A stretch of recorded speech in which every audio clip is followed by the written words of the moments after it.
Ya, Assalamualaikum warahmatullahi wabarakatuh. Alhamdulillahirabbil alamin wassalatu wassalamu ala sayyidina Muhammadin asyrafil anbiya'i wal mursalin wa ala alihi wa ashabi ajmain. Rabbi shrah li sadri wa yassir li amri wa hlul 'uqdatam min lisani yafqahu qawli. Bismillahirrahmanirrahim. Allahumma iftah alaina hikmataka wa anshur alaina min khazaini rahmatika ya arhamar rahimin. Baik, bagi pelajar-pelajar yang tiga, khususnya kelas saya iaitu 3 Jannatul Firdaus. Saya tahu ada pelajar-pelajar lain daripada sekolah lain yang menonton video ini. Walau bagaimanapun, saya ucapkan kepada semua sekali selamat menonton dan selamat berdPDPR. Susahnya nak sebut. Tak apalah, kita hari ini kita nak tengok sirah. Pada minggu-minggu yang lalu, saya mengulang iaitu pada pembelajaran permulaan wahyu atas harapan supaya pelajar-pelajar dapat membacanya dan menghantarkan audio klipnya kepada saya supaya saya dapat semak. Tetapi yang hantar kepada saya hanyalah 5 orang saja daripada 23 pelajar saya. Amat menyedihkan sebenarnya. Ya, menyedihkan sebenarnya. Saya suruh baca daripada sini sampai sini ataupun sini sampai sini. Satu perenggan aja. Tapi tak dapat, tak apalah, saya maafkanlah.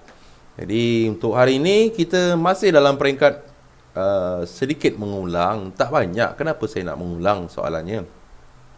Kerana pendidikan sirah ini dia memerlukan kefahaman, 1, 2 kemahiran membaca, dan 3 iaitu untuk mengingat.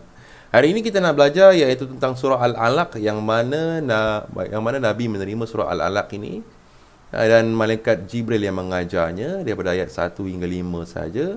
Ini muka surat yang ke-18, 19 dan terbalik pula, Allahu Akbar. Saya betulkan. Dan yang ke-20.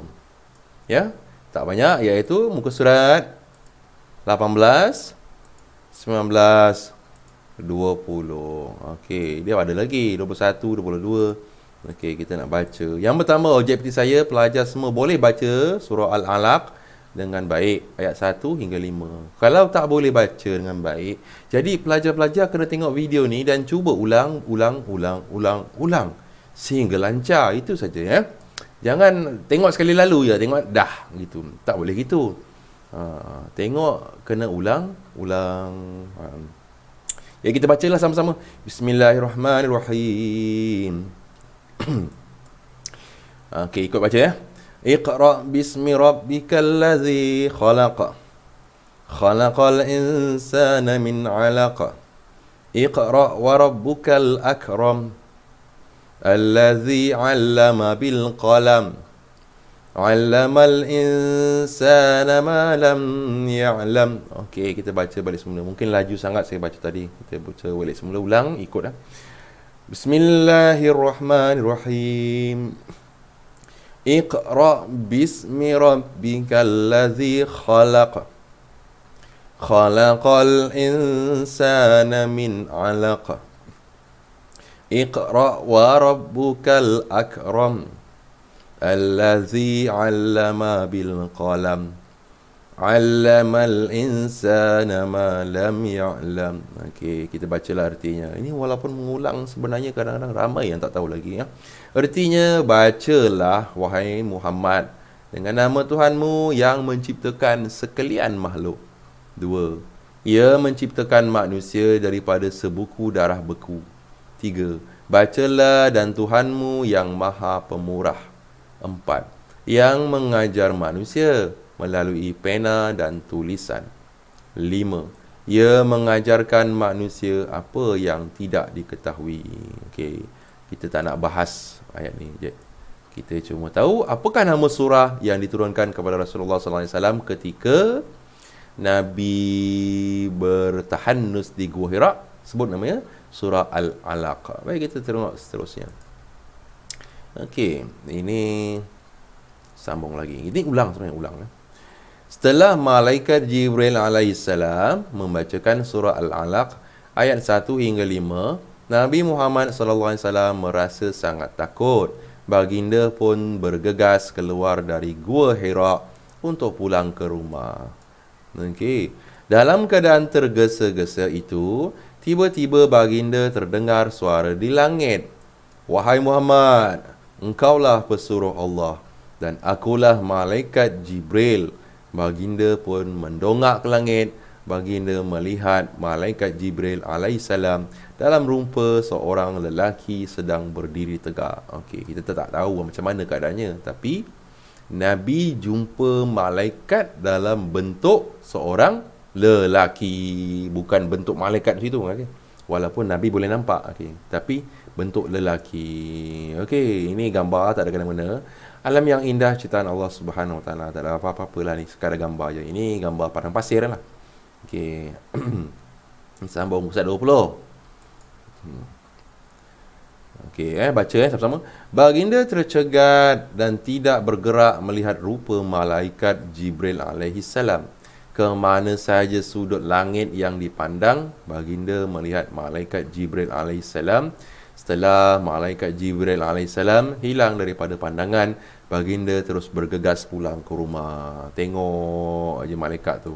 Okey, siapa yang tengok? Nabi Muhammad sallallahu alaihi wasallam.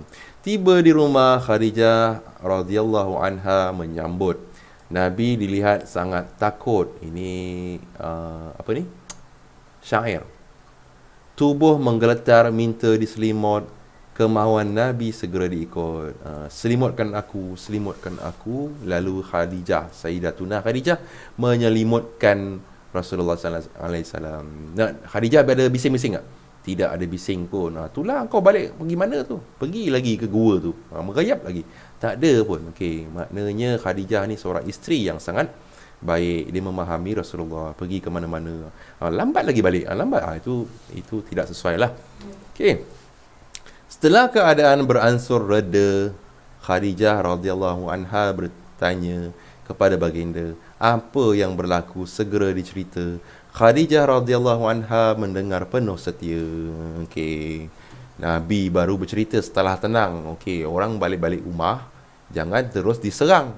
Nanti kenalah marah. Biar dulu. Siapa-siapa yang balik rumah penat-penat tu biarkan dulu. Ayah balik rumah pun tengah penat, jangan dikacau dulu. Biar dulu ayah relax. Dah tenang baru cakap. Nak apa ni? Saya nak beli telefon. Oh.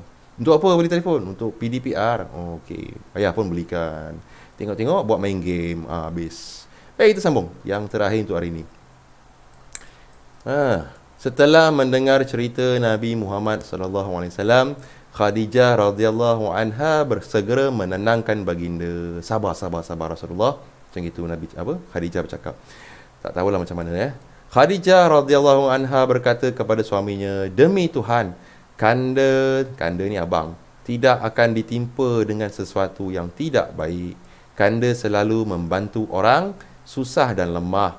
Kanda sanggup berkorban apa saja.